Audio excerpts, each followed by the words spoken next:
السلام عليكم ورحمة الله وبركاته. الحمد لله الذي وكفى والصلاة والسلام على رسول الله المصطفى وعلى آله وأصحابه ومن تبع الهدى. سبحانك لا علم لنا إلا ما علمتنا إنك أنت العليم الحكيم. وقد قال تعالى في كتابه الكريم وهو أصدق القائلين: أعوذ بالله من الشيطان الرجيم بسم الله الرحمن الرحيم يا أيها الذين آمنوا اتقوا الله حق تقاته ولا تموتن إلا وأنتم مسلمون. الآية. صدق الله العظيم. أما بعد. Ma'asyiral muslimin wal muslimat, Bapak Ibu jamaah salat fardu zuhur yang dimuliakan oleh Allah Subhanahu wa taala. Bersyukur kita kepada Allah dengan mengucapkan kalimat alhamdulillahi rabbil alamin. Allah masih perkenankan kita untuk menambah timbangan amal kebaikan dengan sama-sama melangkahkan kaki, mengayunkan tangan guna memenuhi panggilan Allah. Semoga semua tempat yang kita lewati untuk melakukan kebaikan kelak menjadi saksi di hadapan Allah Subhanahu wa taala. Amin ya rabbal alamin. Bersalawat kita kepada baginda Rasul dengan mengucapkan kalimat Allahumma salli ala sayyidina Muhammad wa ala ali sayyidina Muhammad. Assalamu alayka ya Rasulullah. Seraya berharap semoga kita menjadi bagian dari umat Rasul yang kelak mendapat syafaatnya di padang mahsyar. Allah izinkan kita berkumpul berjumpa dengan beliau di dalam surganya. Amin ya rabbal alamin. Bapak Ibu jamaah yang dimuliakan oleh Allah Subhanahu wa taala, pada kesempatan siang yang berbahagia ini saya akan menyampaikan satu di antara pesan baginda Rasulullah sallallahu alaihi wasallam yang dikutip oleh Imam Nawawi Al-Bantani dalam buku beliau Nasaih Al-Ibad. Wa khaslatani la syai'a akhbathu minhuma. Kata baginda Rasulullah sallallahu alaihi wasallam, ada dua hal, tak ada yang lebih buruk dibanding dua hal ini. Kalau di pertemuan sebelumnya kita membicarakan dua hal, tak ada yang lebih baik dibanding dua hal tersebut adalah beriman kepada Allah dan bermanfaat bagi sesama. Lalu kemudian di lanjutan hadis ini justru Rasulullah menyebutkan kebalikan dari dua hal yang sebelumnya.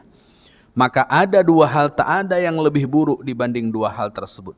Maka yang pertama kata beliau adalah asyirku billah, menyekutukan Allah Subhanahu wa taala. Maka perbuatan yang paling buruk yang dilakukan oleh manusia ketika dia hidup di dunia adalah melakukan perbuatan syirik, menduakan Allah Subhanahu wa taala, dan tak ada yang lebih buruk dibanding itu. Sehingga dosa ada potensi besar Allah Subhanahu wa taala memberikan ampunan jika yang bersangkutan meminta ampun, melainkan dosa menyekutukan Allah Subhanahu wa taala. Makanya pesan Luqman Al-Hakim kepada anaknya, ya bunayya, wahai anakku, la tusyrik billah, jangan sampai engkau menyekutukan Allah, innasyirka la zulmun azim, sesungguhnya perbuatan syirik, menduakan Allah Subhanahu wa taala adalah perbuatan zalim yang sangat besar. Dan perbuatan zalim yang sangat besar itu adalah perbuatan zalim yang Allah tak akan memberikan ampunan kalau seandainya orang itu mati dalam keadaan masih tetap menyekutukan Allah Subhanahu wa taala.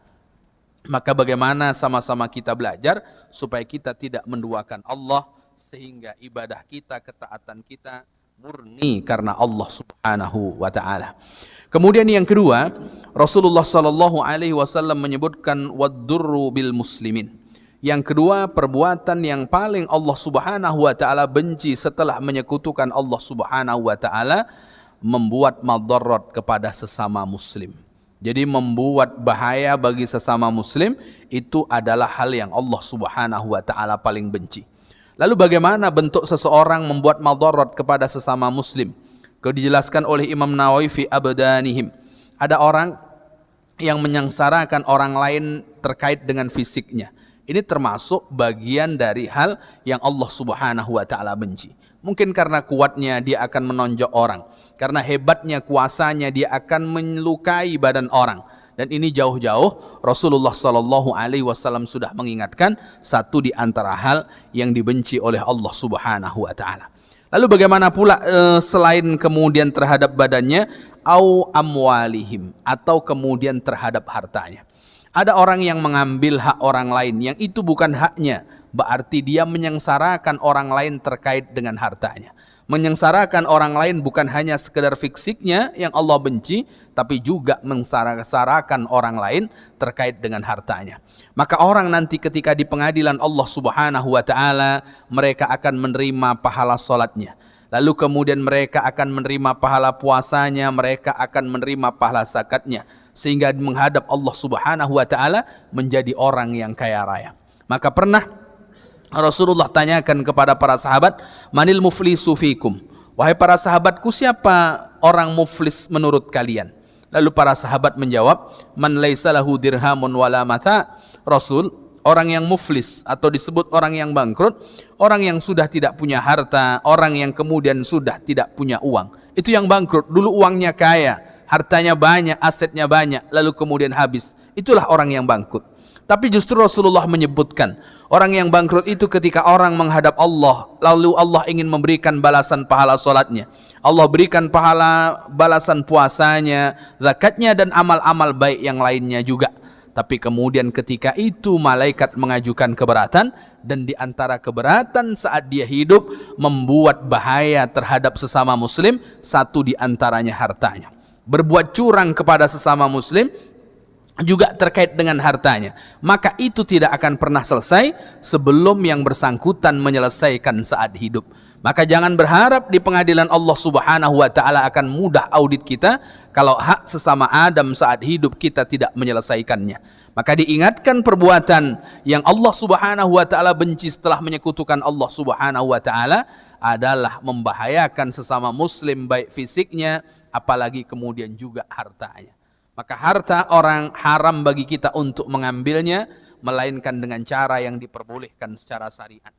Mungkin Bapak Ibu yang dimuliakan oleh Allah Subhanahu wa taala, ada di antara kita yang mendapatkan amanah untuk kemudian mengelola zakat, silahkan untuk berkomunikasi kepada yang bersangkutan agar yang bersangkutan membayar zakatnya dan kemudian seterusnya. Lalu kemudian Bapak Ibu yang dimuliakan oleh Allah Subhanahu wa taala, maka semua itu tak lepas untuk kembali kepada Allah Subhanahu wa taala. Maka orang yang tidak menyekutukan Allah berarti dia mengagungkan Allah Subhanahu wa taala. Orang yang menduakan Allah berarti dia tidak mengagungkan Allah meskipun dia mengatakan Allahu Akbar. Maka orang ketika mengatakan Allahu Akbar bukan hanya sekedar lisannya mengagungkan Allah Subhanahu wa taala, tapi juga dia membenarkan bahwa tak ada Tuhan selain Allah Subhanahu wa taala, sehingga dia mengagungkan Allah Subhanahu wa taala dengan untuk kemudian tidak menduakan Allah. Lalu kemudian wasyafaqatu li khalqih, bahwa seseorang itu ketika dia tidak membahayakan kepada orang lain, maka sesungguhnya dia sedang sayang kepada makhluk Allah Subhanahu wa taala. Maka Rasulullah menyebutkan irhamu man fil ard yarhamukum man fis sama. Sayangilah makhluk Allah Subhanahu wa taala yang ada di muka bumi, niscaya engkau akan disayang oleh penduduk langit. Penduduk langit itu maknanya para malaikat-malaikat Allah Subhanahu wa taala. Mustahil orang akan dapat rahmat dari Allah, akan disayang oleh para malaikat Allah Subhanahu wa taala kalau kemudian dia tidak sayang terhadap sesama. Maka orang yang sayang terhadap sesama berarti dia sudah berusaha untuk tidak membahayakan kepada sesama. Dan ketika dia tidak membahayakan kepada sesama, baik fisiknya atau kemudian hartanya, berarti termasuk orang-orang yang tidak melakukan sesuatu yang Allah Subhanahu wa taala sangat membencinya setelah kemudian menduakan Allah Subhanahu wa taala. Maka banyak kalau kemudian kita tengok firman-firman Allah Subhanahu wa taala tidak hanya sekedar berbicara hablum minallah, tapi juga berbicara tentang hablum minan nas. Contoh ibadah yang sebentar lagi kita lakukan, ibadah korban, itu kan ketika membicarakan tentang bagaimana syukurnya seseorang kepada Allah Subhanahu wa taala kan dengan dua hal.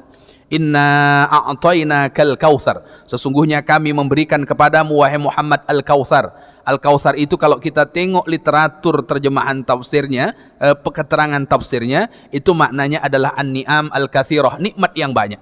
Dan nikmat yang banyak itu ada kalanya di dunia dan ada kalanya pula nanti di akhirat. Di akhirat jelas telaga Al-Kautsar yang Allah berikan kepada Nabi Muhammad. Di dunia tentu masih banyak fasilitas lain, nikmat yang Allah berikan kepada Nabi Muhammad dan juga juga diberikan kepada kita selaku umat Nabi Muhammad sallallahu alaihi wasallam. Maka bagaimana cara mensyukurinya? Fasholli li rabbika, salatlah karena Tuhanmu. Maka kalau siang hari ini kita melangkahkan kaki sampai ke rumah Allah dan kita sujud kepada Allah, itu sebagai bentuk kesyukuran kita, sehingga kita melakukan apa yang Allah wajibkan. Itu hablum minallah, hubungan kita dengan Allah. Tapi kemudian Allah gandengkan dengan kalimat wanhar, dan berkorbanlah. Berkorban. Allah tidak menginginkan daging dari hewan yang kita sembelih. Allah juga tidak menginginkan darah dari hewan yang kemudian kita potong. Walakin yanaluhu taqwa minkum. Yang Allah inginkan dari ibadah korban yang kita lakukan adalah ketakwaan masing-masing kita. Kalau ketakwaan masing-masing kita, berarti ibadah korban wanhar, berkorbanlah, sebagai bentuk rasa syukur kita kepada Allah, ternyata sebagai bentuk kepedulian kita terhadap sesama. Makanya dijelaskan bahwa daging korban sepertiga untuk orang yang berkorban, sepertiga untuk sanak famili kerabat tetangga orang yang berkorban, sepertiga lagi untuk fakir miskin yang meminta dan yang tidak meminta. Tapi kalau peserta korban tidak mau mengambil, nah itu tentu jauh lebih baik. Nah, ini makanya bahwa ketika kita tidak membahayakan kepada sesama muslim, berarti kita sayang dengan sesama muslim, sayang dengan makhluk Allah subhanahu wa ta'ala. Insya Allah termasuk orang-orang yang nanti Allah subhanahu wa ta'ala akan berikan rahmat. Bapak Ibu jamaah yang dimuliakan oleh Allah subhanahu wa ta'ala, barangkali demikian yang bisa saya sampaikan. Semoga uraian singkat ini bermanfaat. Tutur kata yang kurang berkenan saya mohon maaf. Sama-sama kita tutup dengan doa kafaratul majlis. Subhanakallahumma wa bihamdika asyhadu an la ilaha illa anta astaghfiruka wa atubu ilaik. Assalamualaikum warahmatullahi wabarakatuh.